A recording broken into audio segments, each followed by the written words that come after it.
Hello everyone, and welcome to my new Muddy Puddles Chimps guide, with the very funny strategy of pat and permabrewed snipers. This is going to be pretty interesting, but pretty easy. First, we start off with the hardest part, which is the early game. As usual on Muddy Puddles, we have a bit of annoying placement and a little bit of micro, not too much though. First, we start off with a boat right over here. The way you want to line this up is just as left and middle as possible right here, and then just move it up like a small amount.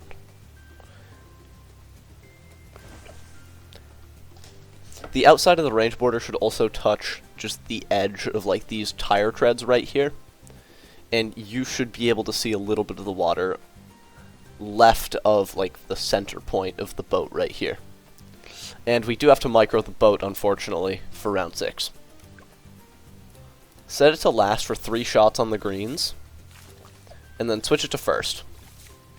After the greens are fully dealt with, set it back to last until a red makes it fully below it. If you place your boat perfectly, there will not be a red that gets through, but the second there's a red fully below it, like this, set it to first to clean that up.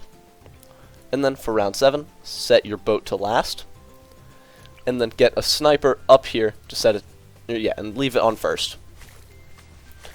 This should beat round 7 without any micro, which is pretty nice.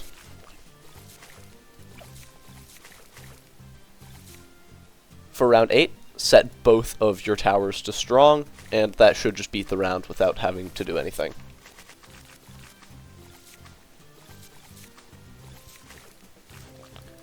For round 9, set your boat to first, and then get a sub just as top left as possible here in this puddle.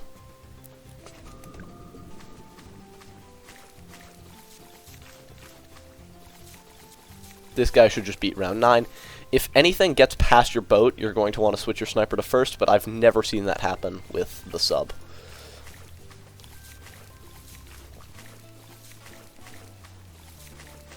In the middle of round 10 here, we're going to get a boomerang right over here, just in the middle of these 2 tracks right here. Just as high and as middle as possible between these 2 tracks.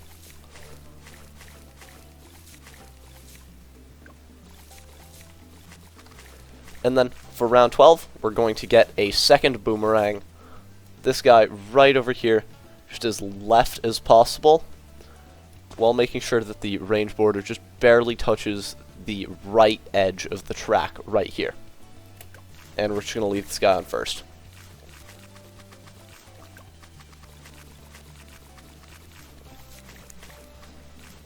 Alright, on round 14 here, we're going to start going for our main early game tower, which is going to be an airburst dart sub.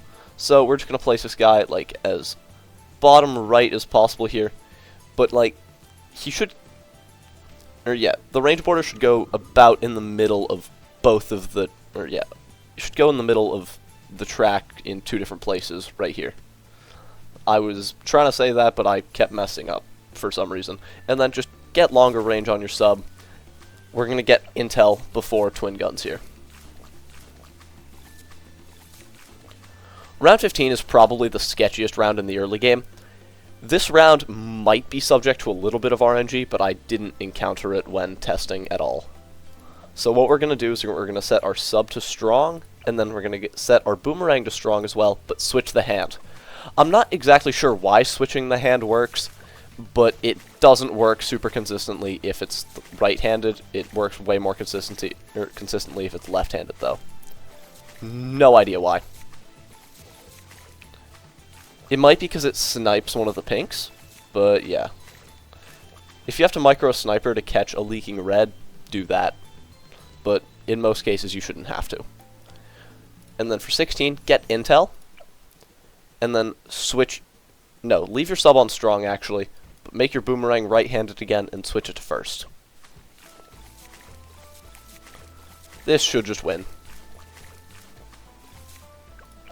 And then in the middle of 18, we're going to get twin guns on our sub right here.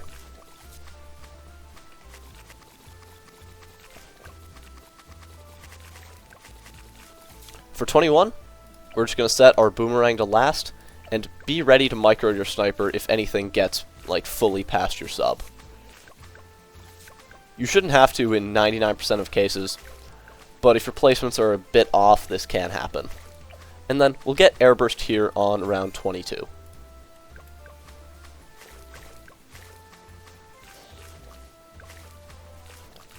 And then for 24, we'll get a somewhat weird camo option, but we'll get the camo boat. The reason why the camo boat is good here is because he has camo intel for these 3 lanes here. And these are, camos only show up on these 3 lanes until round 70, which is kind of crazy. So this boat can be our only camo intel for a very long time. And then for 27, we're going to get Pat right over here, just as left and as middle as possible. You want this guy to be able to affect airburst with his level 3 roar ability. If he does not, I would recommend restarting, because that way it's way harder to beat round 40. For 28, just get full metal jacket on your sniper, and that should win. On round 30, we can test to see if Pat Roar affects the airburst. It should. If it does, you'll see this little icon above it after you activate the ability. If Pat's Roar does activate the does affect the airburst, you'll be fine. If it doesn't, you might lose. But yeah, get triple guns on your sub, and we're gonna get this guy to an armor piercing darts with a 320 alch buff for round 40.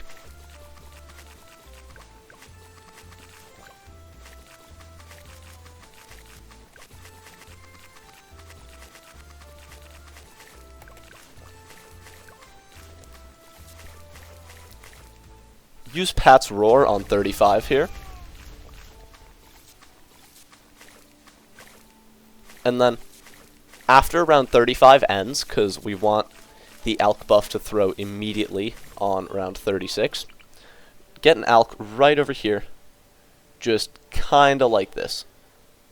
The sub should be the only thing in its range, and the thing I've noticed, which is kinda weird, but it seems to be a good visual indicator for it, is the inside of the range border should just barely touch the edge of Pat's foot right here, if he's facing this way, and every single time I've done this, he has faced this way at the end of the round. Get a 320 alch buff for 36, and it should fire both buffs immediately on the triple gun.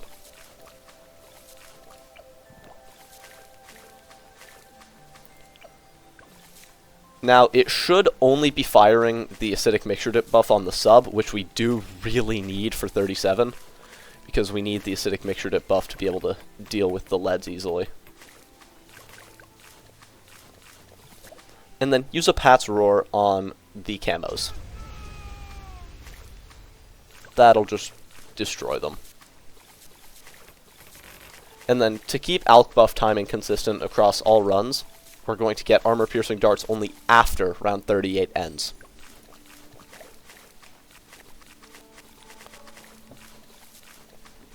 And now, for round 40, we're going to get a dart right up here just for some extra intel. This dart does not affect our money later on, which is pretty nice. Just get him up here, and then use a Pat Roar the instant the sub starts attacking, and you should be good. I'm pretty sure some slight alch buff timing differences can cause it to look a lot closer, but I've never lost like this. And then get stronger stimulant on your alchemist. This guy will become our pbrew later, but that'll be in almost 43 rounds, I think. Because yeah, we get it on 84.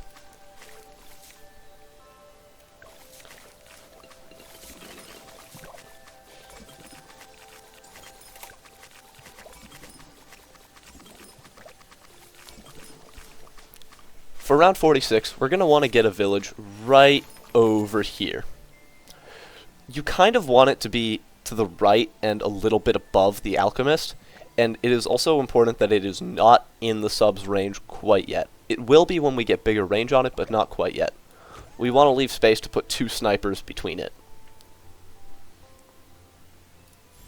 And get a, upgrade your village to a 202. It should be giving the armor-piercing darts a jungle drums buff. And for 47, right up here, right below your sub, get a 032 bouncing bullet. We're going to turn this guy into an elite sniper, and he will carry the mid-game for us, which is important. The reason I said 2 snipers and not just 1, even though we're getting elite sniper, is because we're going to get another sniper over here, and this guy will be a main Moab. But yeah, we're not going to get him yet, because we want to get elite sniper before 63. So yeah, we're just going to go straight for elite sniper.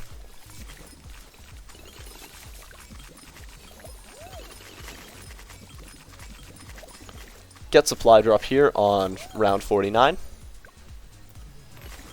And now we just go straight for elite sniper with no abilities.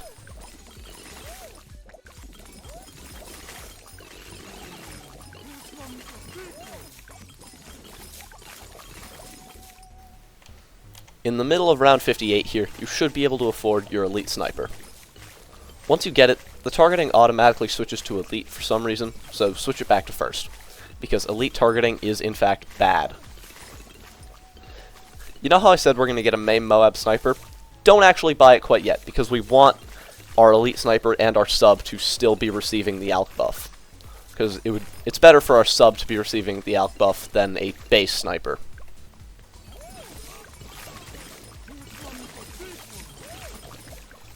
.63 should be completely fine. You have an elite sniper and an armor-piercing sub.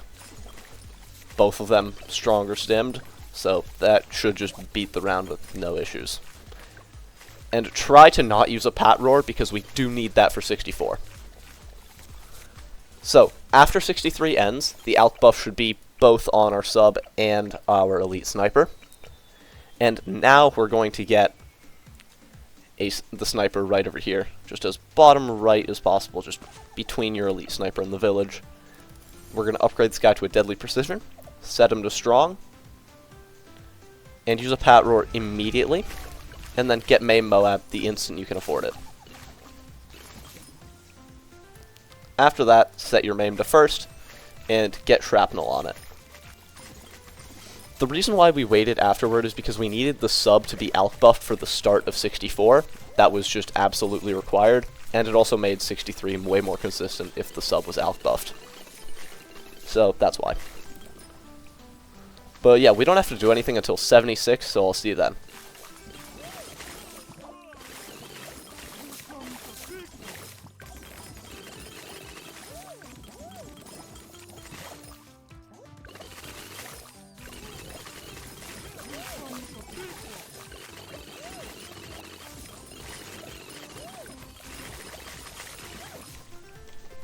On round 76, I would recommend using Pat's Roar just to make it as consistent as possible.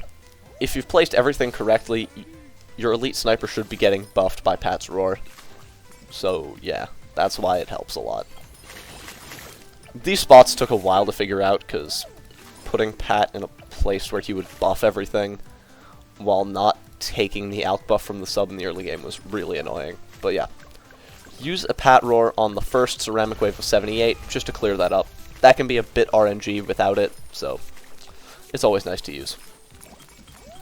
You don't need it for the second wave, though, because Elite Sniper has +2 bonus camo damage because of the night vision goggles upgrade, which is pretty nice.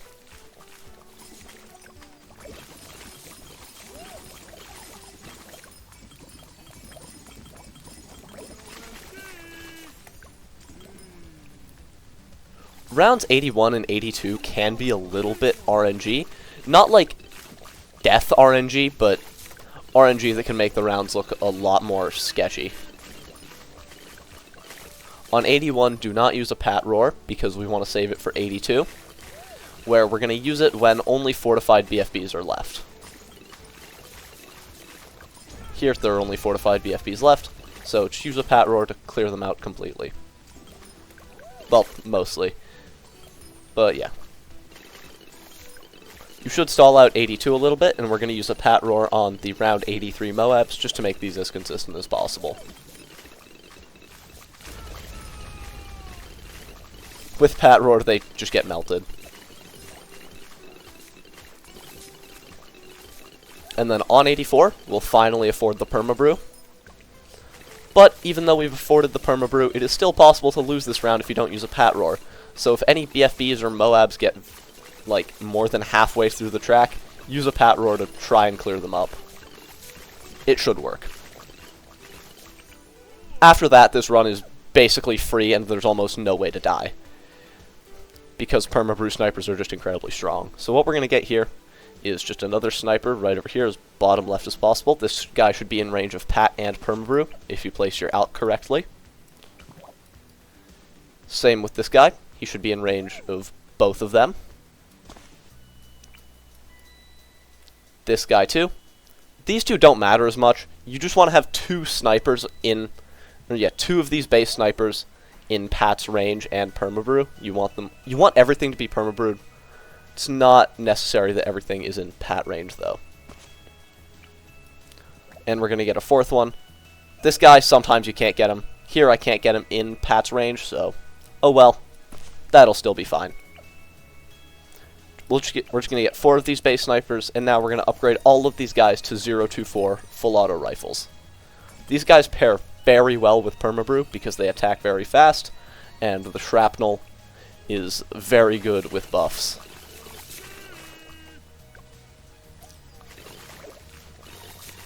There's only 2 times you actually have to use Pat's Roar this entire time, which are on 98 and 100, except I'm not entirely sure if it's required either of those times. I would just use it to be safe then.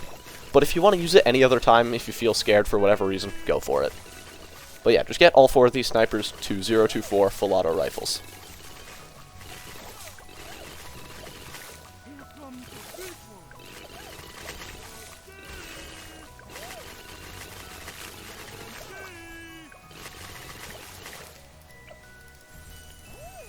You should start to afford the last of these guys on round 94.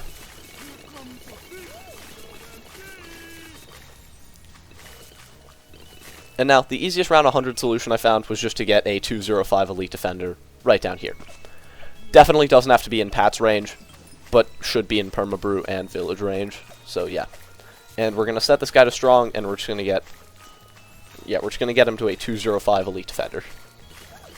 If you want to set him to first, that also works, but strong is probably just better because we have so many things focused on first.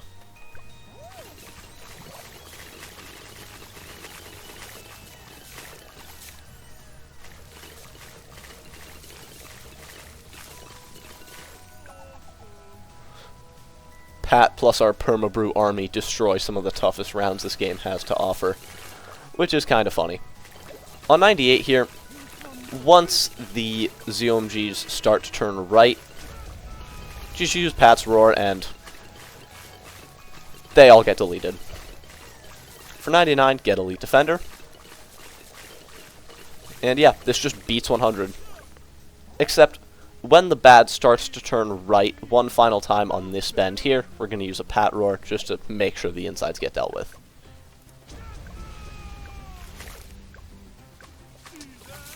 And boom. With that, you should now have your Muddy Puddles black border with Pat. You don't hear that too often. He only got 1k pops too, which is pretty funny. And an awesome permabrew sniper strategy. I hope this guide helps you out in some way. Have a nice rest of your day, and goodbye.